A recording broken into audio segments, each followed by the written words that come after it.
Olá, seja bem-vindo ao projeto Conquistar. Eu sou o professor Denilson, de Língua Portuguesa, e vou acompanhá-lo neste momento.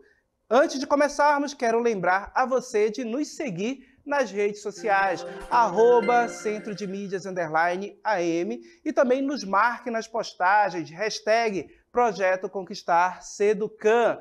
Vamos ao nosso episódio? Então, colocando aí para vocês, episódio de número 8, simulado de língua portuguesa, redação, a nossa produção textual, e o foco, ou seja, desse simulado com o título Supercola Textual, será exatamente a coesão, algo especificado no nosso detalhamento, coesão referencial e sequencial, certo? Então, venham comigo para a nossa primeira questão. Questão retirada do Exame Nacional do Ensino Médio. Então, vamos ao texto. Manuel Bandeira. Filho de engenheiro, Manuel Bandeira foi obrigado a abandonar os estudos de arquitetura por causa da tuberculose.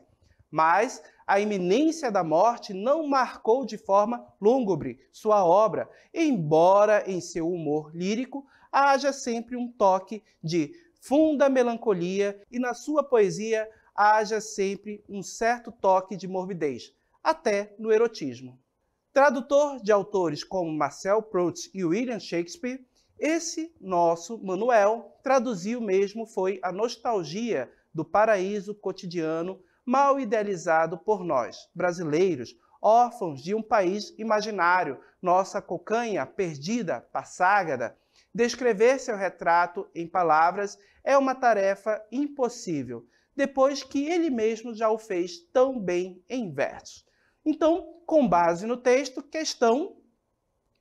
A coesão do texto é construída principalmente a partir do, letra A, da repetição de palavras e expressões que entrelaçam as informações apresentadas no texto. Letra B, da substituição de palavras por sinônimos como lúgubre e morbidez, melancolia e nostalgia. Letra C, do emprego de pronomes pessoais possessivos e demonstrativos, sua, seu, esse, nosso, ele. Letra D, do emprego de diversas conjunções subordinativas que articulam as orações e períodos que compõem o texto. E letra E, do emprego de expressões que indicam sequência, progressividade, como iminência, sempre, depois. Então, tempo para responder.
E aí, gente, conseguiram?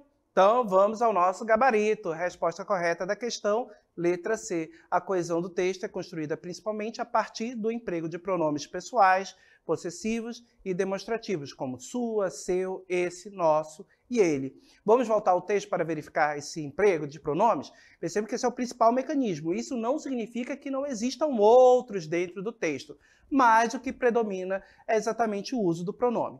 Então, quando a gente lê o texto, observe que nós vamos ter uma retomada de um elemento, principalmente do autor, Manuel Bandeira. Esse nome aqui, ele vai ser utilizado, ou seja, a referência será feita a ele, como a gente pode observar. Olha só, filho de engenheiro, Manuel Bandeira foi obrigado a abandonar os estudos de arquitetura por causa da tuberculose, mas a iminência da morte não marcou de forma lúgubre sua obra. Observem, o pronome sua retoma exatamente o termo Manuel Bandeira. Embora seu humor lírico, observem, pronome seu, haja sempre um toque de funda melancolia. E na sua poesia, mais uma vez o pronome, retomando exatamente um termo que já foi mencionado e mantendo a coesão do texto, olha só, e na sua poesia haja sempre um certo toque de morbidez até no erotismo. Na sequência, tradutor de autores como Marcelo Proust e William Shakespeare, esse nosso Manuel, mais uma vez o pronome esse. Perceba que o esse foi utilizado porque nós já temos um termo que já foi mencionado e o esse retoma esse termo que já foi mencionado, certo?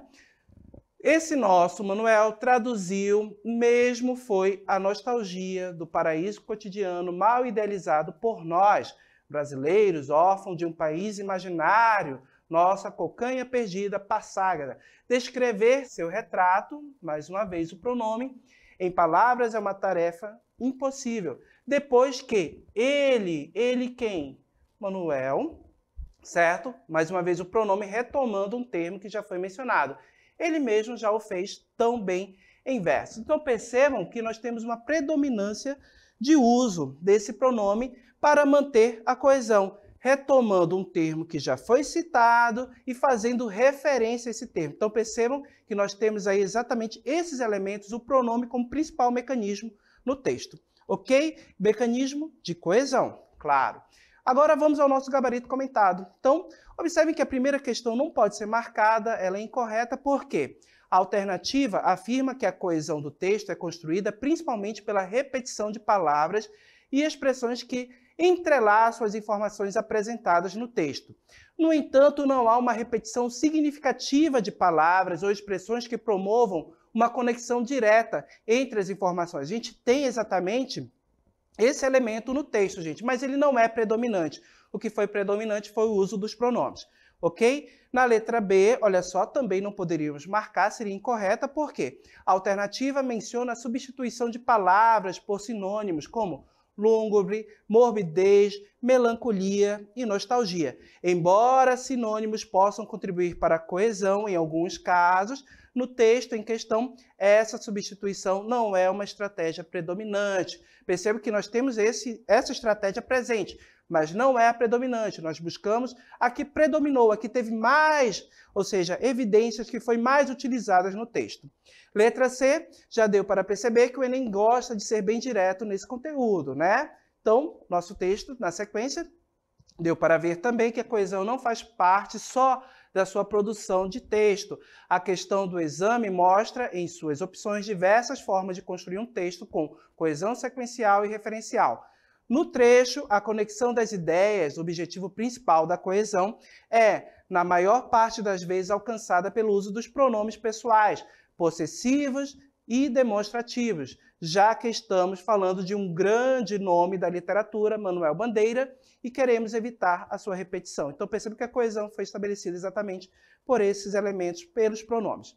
Na sequência, letra C foi a nossa resposta, o nosso gabarito, e a letra D, incorreta, não poderia ser marcada porque a alternativa menciona o emprego de diversas conjunções subordinativas que articulam as orações e períodos que compõem o texto. No entanto, no texto fornecido, as conjunções subordinativas não são uma característica proeminente, ou seja, não estão em destaque, não recebem maior destaque para estabelecer essa coesão, certo? Para estabelecer a coesão do texto. Não são tão evidentes como o uso do pronome.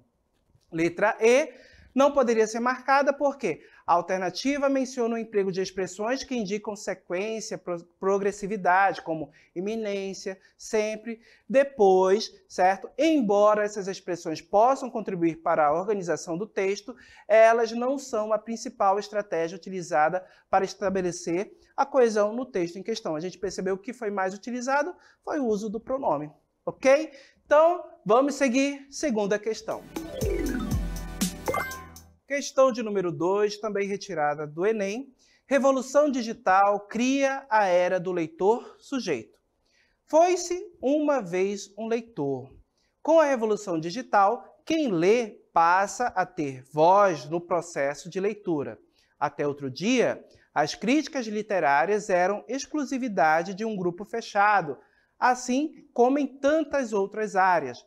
Agora, temos grupos que conversam, trocam, se manifestam em tempo real, recomendam ou desaprovam, trocam ideias com os autores, participam ativamente da construção de obras literárias coletivas. Isso é um jeito novo de pensar a escrita, de construir memória e o próprio conhecimento, analisa uma professora de comunicação da PUC, Minas Gerais. A secretária Fabiana Araújo, 32 anos, é uma leitora sujeito. Como Daniela chama esses novos autores do universo da leitura. Leitora assídua desde o final da adolescência, quando foi seduzida pela série Harry Potter. Só neste ano já leu mais de 30 títulos. Suas leituras não costumam terminar quando fecha um livro. Fabiana escreve resenhas de títulos como Estilhaça-me, romance fantástico da linha de Crepúsculo, publicadas em um blog com o qual foi convidada a colaborar. Escrever sobre um livro é uma forma de relê-lo e conversar, pessoal ou virtualmente, com outros leitores também defende. Então, com base nesse texto, as sequências textuais até outro dia e agora auxiliam na progressão temática do texto, pois delimitam, letra A, o alcance territorial da leitura digital, letra B, a urgência e a rapidez da revolução digital, letra C, os períodos pré- e pós-revolução digital, letra D, o limite etário dos promotores da revolução digital, ou letra E, o perfil social dos envolvidos na revolução digital. Com vocês agora.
E aí, gente, conseguiram? Então, resposta da questão, gabarito, alternativa correta, letra C. As sequências textuais até outro dia e agora auxiliam a progressão temática do texto, pois delimitam os períodos pré e pós-revolução digital. Então, para que a gente possa visualizar bem isso, voltamos ao texto para encontrar exatamente estes termos. Olha só. Então, o nosso texto fala sobre a revolução digital, certo? E o surgimento de um leitor sujeito que é mais ativo nas redes sociais e interage muito mais com as obras, certo? Então, observem que aqui, logo nos primeiros parágrafos, no primeiro parágrafo, no caso, foi-se uma vez um leitor. Com a revolução digital, quem lê passa a ter voz no processo da leitura. Até outro dia, observem o termo aparece aqui, as críticas literárias eram exclusividade de um grupo fechado, assim como em tantas outras áreas.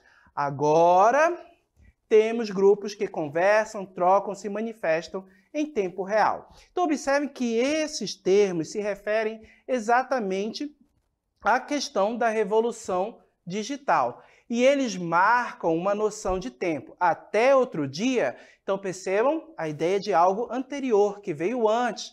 Acontecia desta forma, era exclusividade de algumas pessoas. Agora, neste momento atual, depois da revolução digital, depois que tivemos uma democratização por meio virtual, certo? A gente tem exatamente grupos que conversam, que dialogam sobre as obras literárias e estabelecem uma relação mais próxima com o autor, certo? Com os outros leitores. Então, percebo que essa ideia de sujeito, sujeito que está mais envolvido com a produção, com a obra literária, ok? Então, nós temos essa ideia de tempo exatamente com esses elementos, esses termos que foram utilizados, que ajuda o texto a progredir, dá essa sequência temporal. Ok? Agora, gabarito comentado. Vamos lá? Por que não podemos marcar a letra A? Olha só, porque as expressões até outro dia e agora não indicam nada sobre a extensão geográfica da leitura digital, mas sim sobre uma mudança temporal, o antes e o depois, como a gente pôde observar no texto. Letra B, incorreta também, não pode ser marcada, por quê? Embora as expressões indiquem uma mudança temporal, elas não estão relacionadas à urgência ou rapidez da revolução digital. Elas simplesmente destacam a transição entre dois períodos distintos, como nós vimos, o antes e o depois. Ok, gente?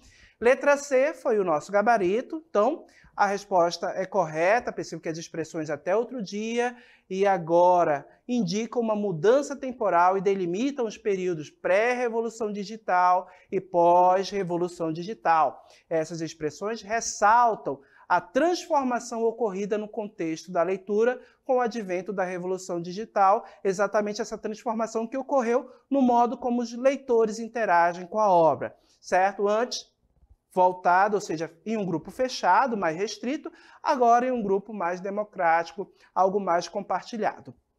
Letra D, não podemos marcar porque não há informações que sugiram qualquer conexão entre as expressões mencionadas e uma faixa etária específica dos promotores da revolução digital. Então, percebo que essa alternativa afirma que nós temos uma relação dessas expressões com a idade dos leitores. Percebo que não há nenhum elemento no texto que faça essa relação. Então, a alternativa D não poderia ser marcada jamais. Alternativa E, olha só, as expressões até outro dia e agora não poderiam marcar essa daí, porque as expressões até outro dia e agora não fornecem nenhuma indicação sobre o perfil social dos envolvidos na revolução digital, mas sim sobre a mudança temporal relacionada à leitura. Então percebam que no texto, mais uma vez, não há marcas que façam essa relação com a classe econômica, com o perfil social dos leitores, certo? Então percebo que aquelas palavras, ou seja, aqueles termos, marcam exatamente um período que veio antes e um período que veio depois dessa revolução. Ok, pessoal? Então, vamos à nossa terceira questão. Leiam comigo o texto. O anúncio luminoso de um edifício em frente, acendendo e apagando, dava banhos intermitentes de sangue na pele de seu braço repousado e de sua face. Ela estava sentada junto à janela e havia luar. E nos intervalos desse banho vermelho, ela era toda pálida e suave. Na roda havia um homem muito inteligente que falava muito. Havia seu marido, todo bovino, um pintor louro e nervoso, uma senhora recentemente desquitada e eu. Para que recensear a roda que falava de política e de pintura? Ela não dava atenção a ninguém, quieta, às vezes sorrindo quando alguém lhe dirigia a palavra, ela apenas mirava o próprio braço, atenta à mudança da cor. Senti que ela fruía nisso, um prazer silencioso e longo. Muito? Disse quando alguém lhe perguntou se gostara de um certo quadro. E disse mais algumas palavras, mas mudou um pouco a posição do braço e continuou a se mirar, interessada em si mesma, com um ar sonhador. Então, com base no texto, o termo sublinhado no trecho, senti que ela fruía nisso um prazer silencioso e longo, refere-se no texto, letra A, a alegria da roda de amigos que falavam de política e de pintura. Letra B, a falta de atenção aos que se encontravam ali reunidos. Letra C, a percepção do efeito das luzes do anúncio em seu braço. Letra D, ao prazer silencioso e longo que ela fruía ao sorrir. Ou letra E, ao sorriso que ela dava quando lhe dirigiam a palavra. Então, pessoal, com base no texto, analisem as alternativas e agora é com vocês.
Tempo esgotado, responderam, conseguiram?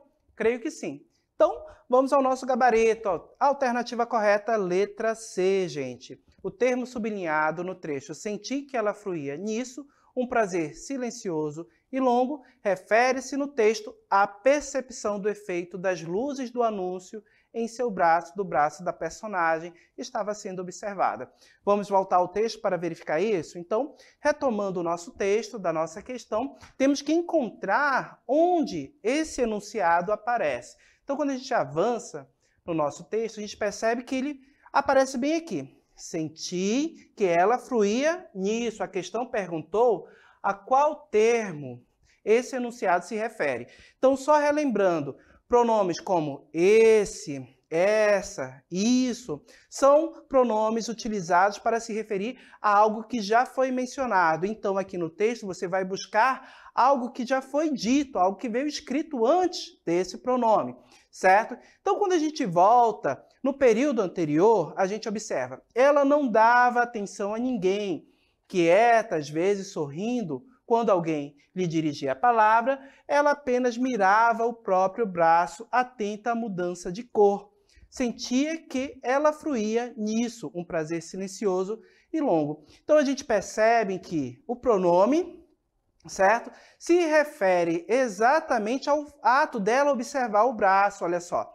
Mirava o próprio braço, atenta à mudança da cor. Então, se refere exatamente a esse enunciado que já foi dito no texto, que já foi mencionado. Então, percebam que o pronome, ou seja, aí a gente pode observar claramente, faz referência a esse termo, a este ato de observar o braço, ok? Vamos ao gabarito comentado, então observem por que não podemos marcar a letra A. Porque o pronome nisso não se refere à alegria da roda, mas a algo mencionado anteriormente no texto. Só destacando para vocês que o termo nisso, certo? A gente está se referindo ao pronome isso.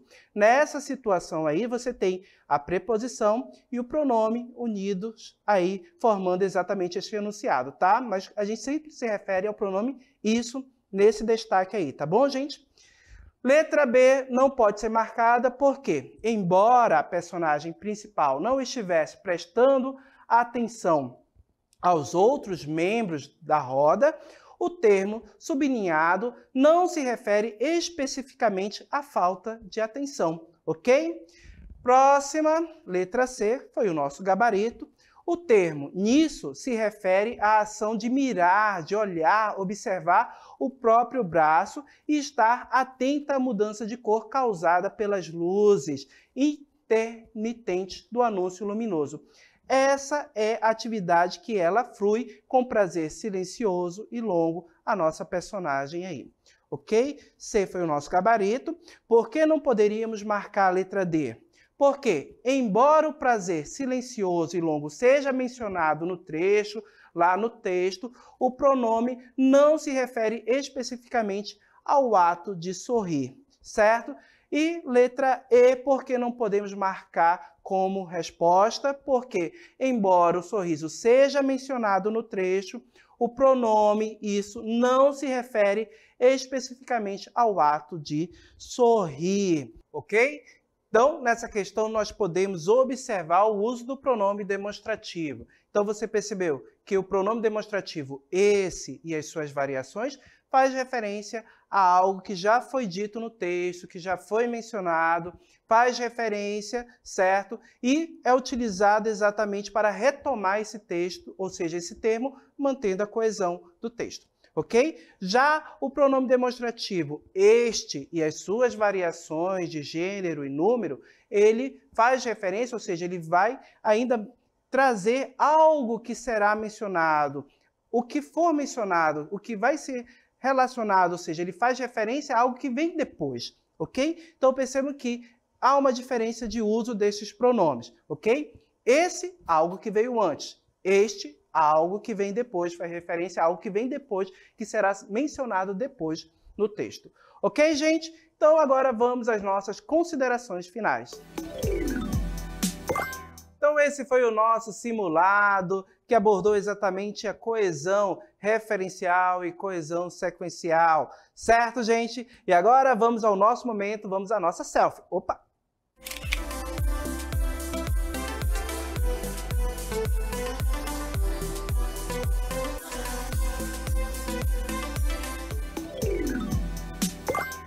E claro, lembrando mais uma vez, Nos siga nas redes sociais, olha só, Centro de Mídias _AM e também nos marque nas postagens, hashtag Projeto Conquistar Seducan, ok? Até a próxima, gente. Tchau!